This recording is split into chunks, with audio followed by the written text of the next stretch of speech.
అందరికీ నమస్కారం. నేను మీ బీవి. Welcome to our channel. Varalakshmi Vratam సందర్భంగా ప్రకాశం జిల్లా కనిగిరి నియోజకవర్గంలోని శ్రీ షిరిడి సాయిబాబా దేవస్థానం నందు ప్రత్యేక పూజలు మరియు అలంకారాలు గావించారు. ఆ వివరాలను ఈ వీడియో ద్వారా వివరిస్తాను. కనిగిరి శ్రీ సాయిబాబా దేవస్థానం నందు వరలక్ష్మి వ్రతాల సందర్భంగా శ్రీ లక్ష్మీదేవి అమ్మవారికి గణపతి పూజ, సామూహిక కుంకుమ పూజలు, పంచామృత అభిషేకాలు, శ్రీ లక్ష్మీ సహస్రనామార్చన జరిగాయి. అనంతరం వేద పండితులు భక్తులకు తీర్థప్రసాదాలు వితరణ గావించారు. ఆలయ కమిటీ ప్రతినిధులు పూజలో పాల్గొని మహిళలకు పసుపు కుంకుమలు, గాజులు, రవిక ప్రసాదాలు అందజేశారు.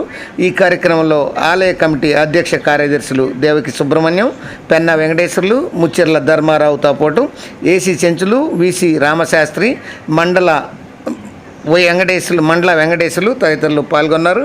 ఈ సందర్భంగా వరలక్ష్మి వ్రతం సందర్భంగా గ్రామంలోని మహిళా భక్తులు అధిక సంఖ్యలో సాయిబాబా ఆలయానికి పాల్గొని ప్రత్యేక పూజలు మరియు వ్రతాలు కార్యక్రమాలు నిర్వహించారు.